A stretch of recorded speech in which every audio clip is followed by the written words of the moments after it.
He promised to marry me, but he got someone else pregnant. It all started on a busy afternoon at Makola Market.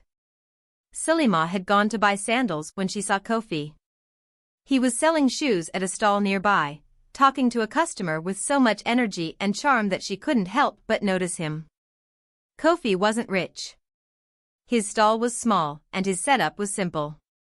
But he had something else, kindness and an infectious smile. Salima liked him immediately. Salima worked as a pupil teacher at a small school. Her dream was to go to training college and become a professional teacher. Life was hard, but she was content. Over time, Salima and Kofi became friends. Soon, friendship turned into love. Kofi was ambitious. He wanted to go back to school and study business administration, but money was always a problem.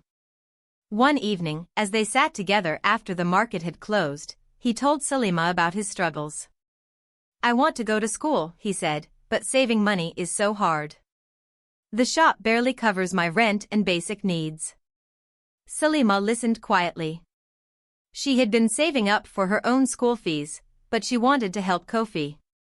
"If you succeed, it will help both of us," she said. Kofi didn't want to take her money, but Salima insisted. She believed in him. A few months later, Kofi got admission to the University of Ghana. Salima was so happy. She stayed by his side, helping him balance his schoolwork and business. Kofi lived in a tiny room at Dansaman with just a bed and a TV. Salima wanted to make life easier for him. She bought a fridge and a microwave so she could cook meals for him to store. She visited often to clean, cook, and encourage him. "Why are you doing all this?" Kofi asked her one day. "Because I believe in you," Salima replied simply. By Kofi's third year, they decided to live together. Salima took a loan from her workplace, and they rented a chamber and hall. Her mother didn't approve. "You're doing too much for him," she said, "but it's your life." Salima worked hard to support them. She took on extra tutoring jobs to earn more money. Her mother even helped by giving her foodstuff to share with Kofi. Life wasn't easy, but they loved each other. Or so Salima thought. At one point, Salima got pregnant. After a long talk, they decided they weren't ready for a child, financially or emotionally, so she ended the pregnancy. It wasn't an easy decision, but she wanted to focus on their future. Kofi graduated in 2021 with first-class honors. Salima was so proud of him. She bought him a suit and shoes for his graduation, spending a big part of her savings. "You deserve this," she told him. "I couldn't have done this without you," Kofi said, hugging her tightly. After graduation, Kofi got a job at a bank. He sold his shop to the boy who worked for him but kept running it online. Salima noticed he was becoming distant. He came home late and didn't talk as much. One day, while cleaning, Salima found messages on Kofi's phone. He was seeing another woman. The text showed that Kofi had denied knowing Salima and had promised the other woman marriage. Her heart broke. She confronted him that evening. "How could you do this to me?" she asked, tears streaming down her face.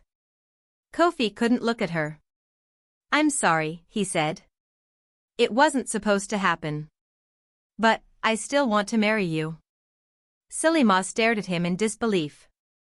"You don't love me anymore. You just feel guilty." She packed her things and left. Later, Salima sent Kofi a message saying she wanted to move on. Kofi didn't argue. He thanked her for everything and sent her 10,000 cedis.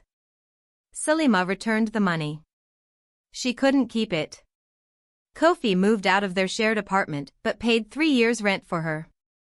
Salima asked the landlord to rent it out and used the money to support her mother. Kofi married the other woman, and they now have a son. Salima went back to her dream of attending training college. She also started mentoring young girls, sharing her story to inspire them to prioritize themselves. Today, Salima is close to finishing her studies and is looking forward to a fresh start. "Life happens," she says. But take care of yourself first. Love is important, but so is your own happiness.